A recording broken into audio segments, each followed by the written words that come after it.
Hello जी। तो ICIC bank को आज एनालाइज करेंगे, डीप में एनालाइज करेंगे हमेशा की तरह। आप डिसीजन लेने से पहले प्लीज ध्यान से देखना।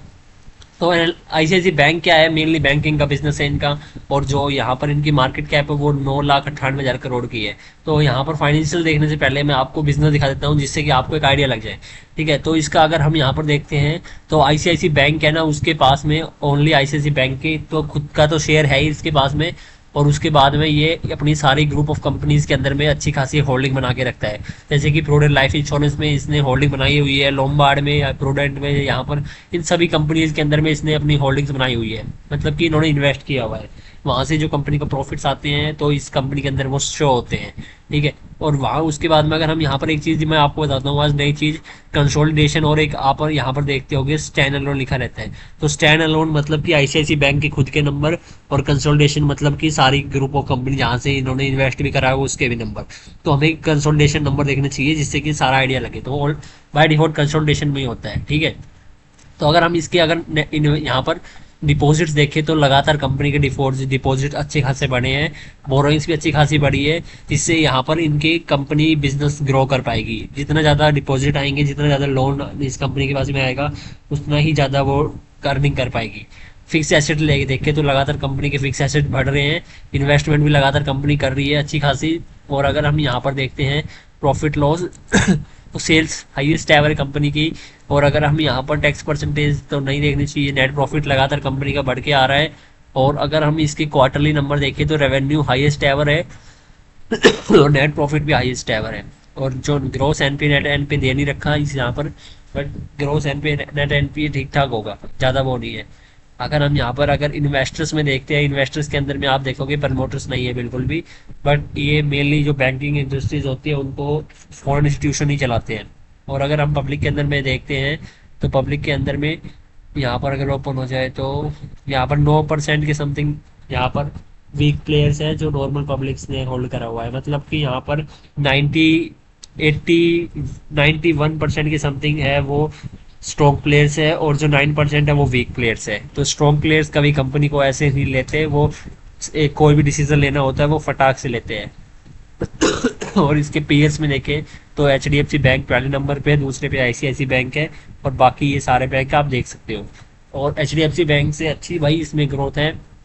मतलब कैसे बता रहा हूँ मैं, क्योंकि इसकी जो आर ओ ई है वो H D F C bank की कुछ 15-1 थी, क्योंकि मैंने अभी एनालाइज किया था उसको, वीडियो आपके सामने आपको देख भी ली होगी, नहीं देखी हो तो बता देता हूँ मैं आपको। ठीक है।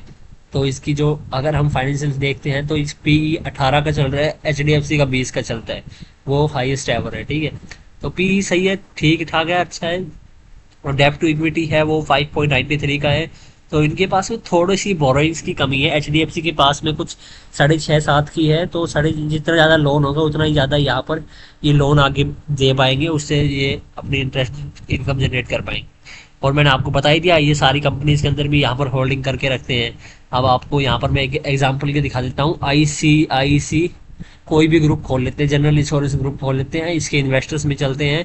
तो यहाँ पर जो प्रमोटर्स है ना, वहाँ पर अगर आप देखोगे तो आईसीआईसी बैंक लिमिटेड यहाँ पर होल्डिंग बना के रखता है। इससे क्या होता है कि यहाँ पर कंपनी कुछ भी प्रॉफिट वगैरह करती है तो वो सारे आईसीआईसी बैंक के पास भी नंबर जाते हैं। और आईसीआईसी बैंक सबसे बड़ी पांचवी सबसे बड़ी कंपनी है इंडिया की। ठीक है, क्योंकि मैं ये सारी कंपनियों को आपको एनालाइज करके दूंगा जिससे कि आपको एक अंडरस्टैंडिंग मिले, आप ऐसे ही रैंडमली कोई बिजनेस को बाय ना करें। ठीक है। तो आईसीआईसी बैंक एक अच्छी खासी बड़ी बिजनेस में है। तो ये तो इसके बिजनेस होगा, बिजनेस में कोई दिक्कत नहीं है। जैसे जैसे पर कैपिटल इनकम बढ़ेगी इंडिया की, वैसे वैसे बैंक्स में ज़्यादा पैसा ही डिपॉजिट होगा, और तो कहाँ होगा। ठीक है। और ये सारा इसका कुछ है। अब इसके हम चार्ट पैटर्न में देखते हैं। बिजनेस हमने देख लिया, बिजनेस में ऐसा कुछ खास वो नहीं है कि समझ में ना आए। अब हम यहाँ पर देखते हैं तो नंबर देखते हैं। तो नंबर यहाँ पर देखो, कंपनी के अंदर शेयर प्राइस लगातार ग्रो ही कर रहा है, तो यहाँ पर शेयर प्राइस में कोई दिक्कत नहीं है। ठीक है। और अगर आप कहते हैं लॉन्ग टर्म के लिए अच्छा शेयर है, हाँ अच्छा शेयर है, बट हाँ ये बहुत बड़ी लार्ज शेप कंपनी है। पिछले कुछ 5 सालों में इन्होंने अच्छी खासी ग्रोथ दिखाई है शेयर प्राइस में।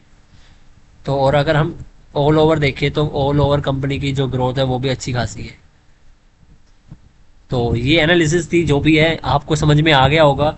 और अगर आप भी अब भी कुछ समझ में नहीं आए तो कमेंट करके मेरे से पूछ सकते हो। और सरमाया मत करो कमेंट बॉक्स में, कमेंट करना कोई पैसे नहीं लगते आपके, आप कमेंट करा करो जिससे कि आपकी लर्निंग होएगी। काफ़ी सारे लोग कमेंट करते हैं, वो लर्निंग्स लेते हैं, आप लर्निंग नहीं लेते, आप सोचते हो क्या करो कमेंट करके। ठीक है, आपका ही फायदा है और आपकी मर्जी, मौज मारो, इंजॉय करो लाइफ में, सब कुछ करो। ठीक है, तो मिलते हैं नेक्स्ट वीडियो में, तब तक के लिए सब्सक्राइब कर लो चैनल को और लाइक करो और कमेंट करना। ठीक है।